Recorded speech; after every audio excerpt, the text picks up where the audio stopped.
Olá, tudo bem com você? Se você já é inscrito, muito obrigado. Se você não é inscrito, aproveita e se inscreve agora. E se gostar do vídeo, deixa um joinha. Hoje eu vou responder a perguntas, pessoal, que chegaram nos últimos 3 meses, desde o último Daniel Responde. Não sei se você lembra, o canal ainda tinha pouco mais de 100 inscritos e vou responder a tudo que o pessoal perguntou. A única coisa que eu acho importante a gente falar antes de responder as perguntas do pessoal é o seguinte: pedir respeito, né? Pedir respeito pela opinião, pedir respeito pelo posicionamento, da mesma maneira que a gente respeita todos os amigos que chegam no canal, expressam sua opinião.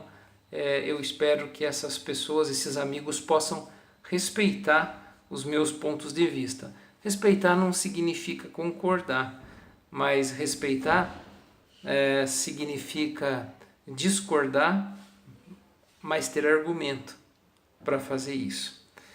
São perguntas muito simples, são poucas perguntas, mas são perguntas que se repetem pra caramba. São perguntas que têm várias versões e a gente acabou compilando para chegar numa construção bacana aqui. A primeira pergunta é a seguinte: você começou a trabalhar com que idade?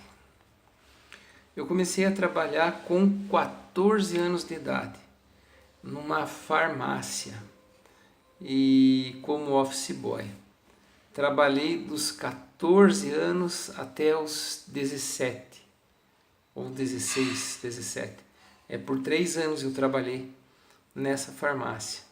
Trabalhava como office boy, fazendo serviço de banco, ajudando a organizar medicamento, tirando medicamento da caixa e organizando nas prateleiras. Então era esse serviço que eu fazia na minha primeira atividade profissional, no meu primeiro emprego. Quais as profissões que você já teve? Em quais atividades você já trabalhou? Essa foi outra pergunta que se repetiu pra caramba, que se repetiu muitas e muitas e muitas vezes. E me parece que as pessoas têm alguma dúvida, né? Se eu tenho alguma atividade profissional ou se eu não tenho, se eu passo o dia me ocupando no YouTube, assistindo os canais. Mas sim, eu já tive várias atividades profissionais. A primeira, como eu já disse, foi de office boy. Na sequência, eu já trabalhei num escritório. Já trabalhei em vários escritórios, escritório de advocacia, escritório de recursos humanos, já trabalhei como estagiário, já trabalhei em indústria, já trabalhei no comércio, já trabalhei vendendo produtos e serviços, já trabalhei em agência de emprego, já trabalhei em universidade, já trabalhei em pizzaria, fazendo pizza, vendendo pizza, assando pizza, preparando os recheios. Já trabalhei como jardineiro, já trabalhei como faxineiro. Então já tive várias ocupações. Comecei a trabalhar com 14 anos, eu estou com 40, então lá se vão 26 anos trabalhando ininterruptamente de lá para cá. E nos últimos tempos ainda mais com filhos, né? Já trabalhei como professor no governo do estado, já trabalhei em universidades particulares e já fiz quase tudo nessa vida. Pelo que eu me lembro, eu espero não ter esquecido nenhuma atividade. Qualquer hora eu vou ter que correr a carteira de trabalho para lembrar. Mas são essas as atividades principais aí que eu já desempenhei. Em tudo, trabalhando em cozinha, casa, jardim, tudo. Terceira pergunta: você já ficou desempregado? E por quanto tempo você ficou desempregado? E como você se virou? Fiquei desempregado pouquíssimas vezes entre cada atividade profissional. Poucas vezes eu fiquei desempregado. O período de tempo maior de desemprego que eu vivi foi 2 anos. Foi o período de 2 anos. E nesse período de 2 anos eu fiz muito bico, né? bico em pizzaria, bico fazendo coxinha, bico fazendo pão para fora, como jardineiro, como faxineiro, como tudo, né? Nesse período aí, muito bico, né? E aí a gente foi se virando, porque como eu disse, quem tem 2 filhos, eu já tinha 2 filhos pequenos à época do desemprego, foi um período complicado, mas foi um período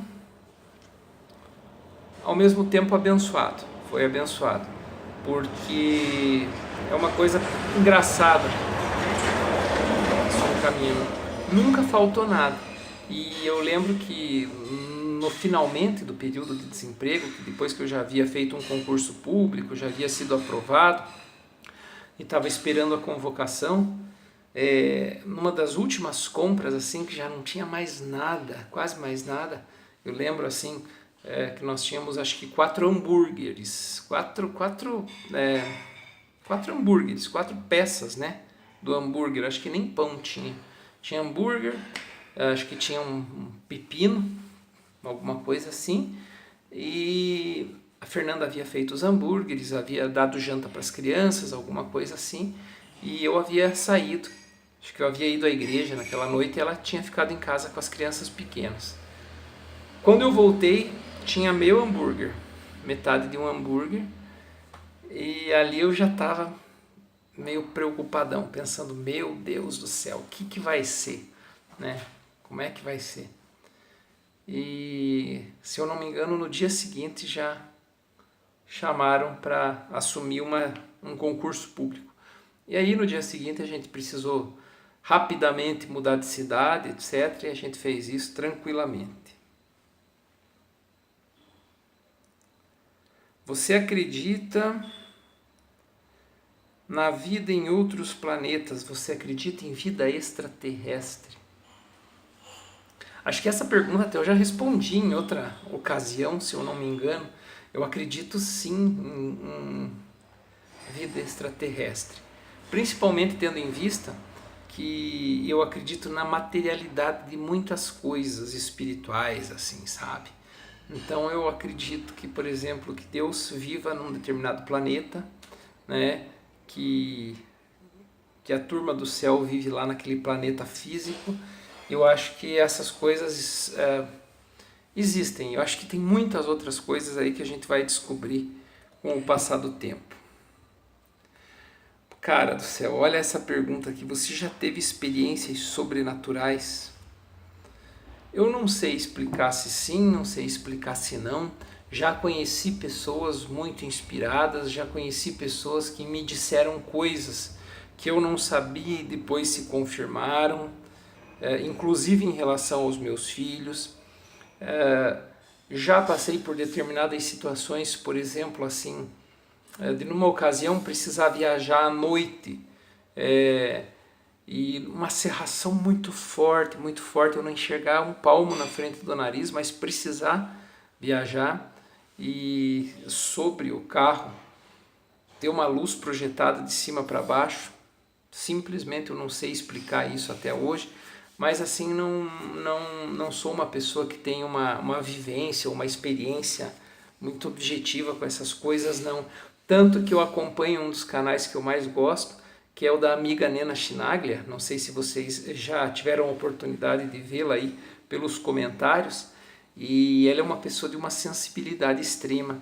E os vídeos que ela publica mostram, até inclusive, acho que há 2 ou 3 dias ela publicou o número 12, de uma série, né, do além, e são impressionantes as imagens que ela retrata, as situações que ela vivencia. É fantástico, canal fantástico.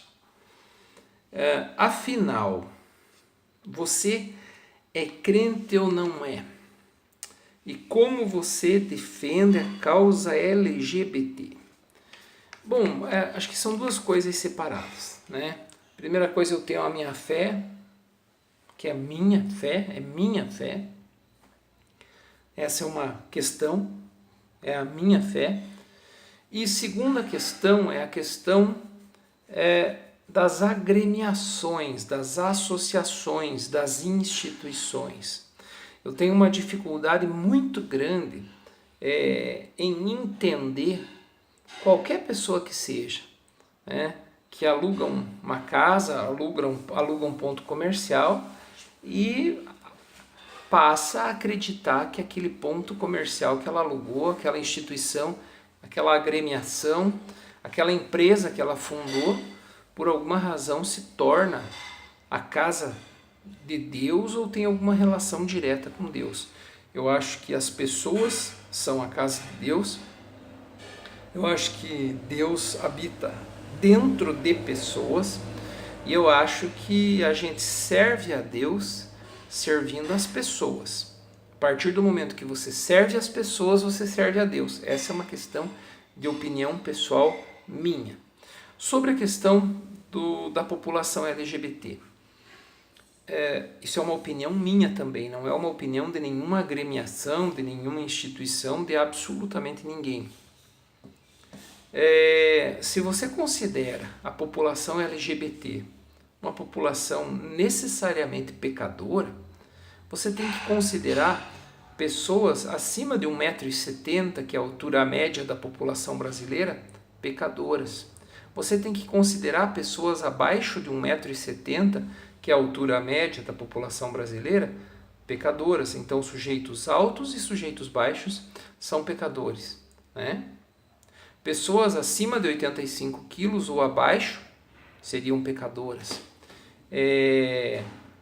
Loiros de olhos azuis seriam pecadores, porque fogem do padrão, fogem da linha normal da população brasileira, né? Que é um pouco mais morena, é negra, etc.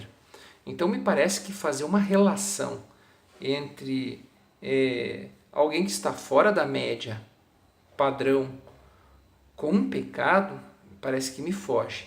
E a segunda questão são pessoas que devem ser respeitadas e amadas na sua integralidade, independente das suas orientações ou das suas ações ou dos seus feitos. Precisam ser amadas, né? Como todos nós, né? Como todo sujeito humano aí precisa ser amado. Então espero ter explicado essa questão aí. Que mais? Ah, tá. Ok. Vamos ver a última questão aqui. Perfeito. Aqui, ó, a última, pessoal. Você continua bloqueando as pessoas?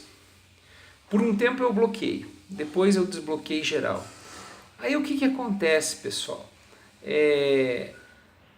Existe muito uma questão assim, principalmente de alguns canais dos quais, eu tinha uma relação mais forte no começo do meu canal, que é muito passional, que é aquela coisa assim, como se fosse time de futebol, né? Então você está no time de João, Maria e José,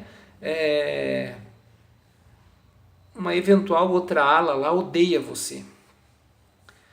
E a grande questão é que, como eu disse lá, acho que em outra ocasião ou até em outro vídeo, que eu não sei se eu falei a respeito disso, mas numa determinada etapa da tua vida, você tenta se justificar com as pessoas o tempo inteiro. Olha, não foi bem isso que eu quis dizer, olha, não era isso que eu queria dizer, me perdoe. Mas chega uma determinada altura da vida que você já olha para as pessoas e diga, entenda como quiser.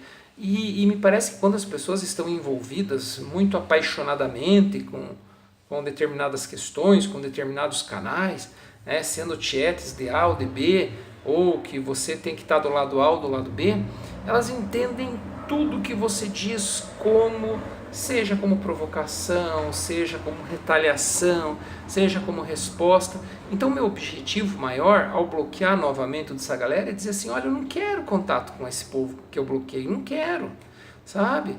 Se vocês pensam como pensam, se vocês acreditam no que vocês acreditam, se vocês frequentam os canais que vocês frequentam, se vocês aplaudem as coisas que vocês ouvem nesses canais, comentam nesses canais, aplaudindo coisas que eu acho inviáveis para uma vivência humana racional, Eu não quero essas pessoas no meu canal. Ah, mas isso é infantilidade, as pessoas têm direito de ir e vir. Claro que tem direito de vir aqui assistir os meus vídeos à vontade, tem direito de se inscrever, perfeito, né? Tem direito até de usar um outro perfil, entrar, mandar uma mensagem privada e pedir para que desbloqueie. Mas a grande questão é, muitas vezes as pessoas falam, né, insistentemente, olha, o fulano falou isso, disse aquilo, está tentando usar tal situação para promover o canal. Não, eu não promovo absolutamente meu canal com polêmica, nunca fiz isso. O que eu quero é sossego na minha vida, nessa altura da minha vida. E outra coisa, bloqueio mesmo, mas bloqueio, como bloqueio? Bloqueio para dar o seguinte recado claro: eu não quero nada com as pessoas com as quais eu bloqueio, eu quero nada. Não quero a sua inscrição, pessoa bloqueada, eu não quero o seu comentário negativo, eu não quero a sua visualização, eu não quero nem que você lembre de mim, tá? Porque a Bíblia tem um ditado que é muito importante para mim e eu gravo isso com muita frequência, isso me vem à cabeça. Andarão dois juntos se não estiverem de acordo? Existe possibilidade de duas pessoas andarem juntas se não estiverem de acordo? Cara, frequentar um canal só para detonar, isso não é justo. Frequentar um canal só para sacanear com as pessoas, isso não é justo. E eu, diferente de outras pessoas que são muito mais flexíveis, eu não quero isso para mim. Eu quero andar junto com pessoas que têm o mesmo ponto de vista que eu. Pessoas que têm o objetivo de fazer um mundo melhor, de viver melhor com as pessoas, de concordar, de discordar, como muitos amigos discordam de mim nos comentários e são profundamente respeitados por isso, por discordar. Respeito pra caramba quem discorda, porque são pessoas amorosas que sabem inclusive discordar, né? Hoje eu tive a oportunidade de ver um post cristão que dizia assim: muitos dizem a você, se quiser ser feliz, vá em busca da verdade. E daí numa foto embaixo dizendo assim, Jesus aparece dizendo assim, eu sou a verdade. Esse é um post, né, de Facebook. E embaixo desse post, por exemplo,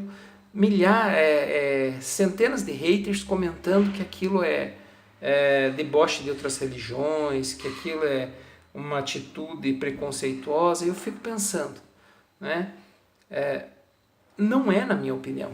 Acho que as pessoas têm o direito de ter a sua opinião. As pessoas têm o direito de acreditar no que bem entendem.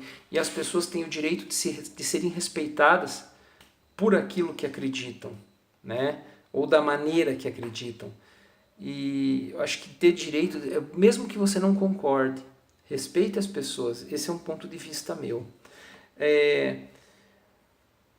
E hoje eu queria deixar uma palavra, lembrando mais uma vez daquela amiga que eu comentei com vocês, que é a palavra felicidade. Felicidade.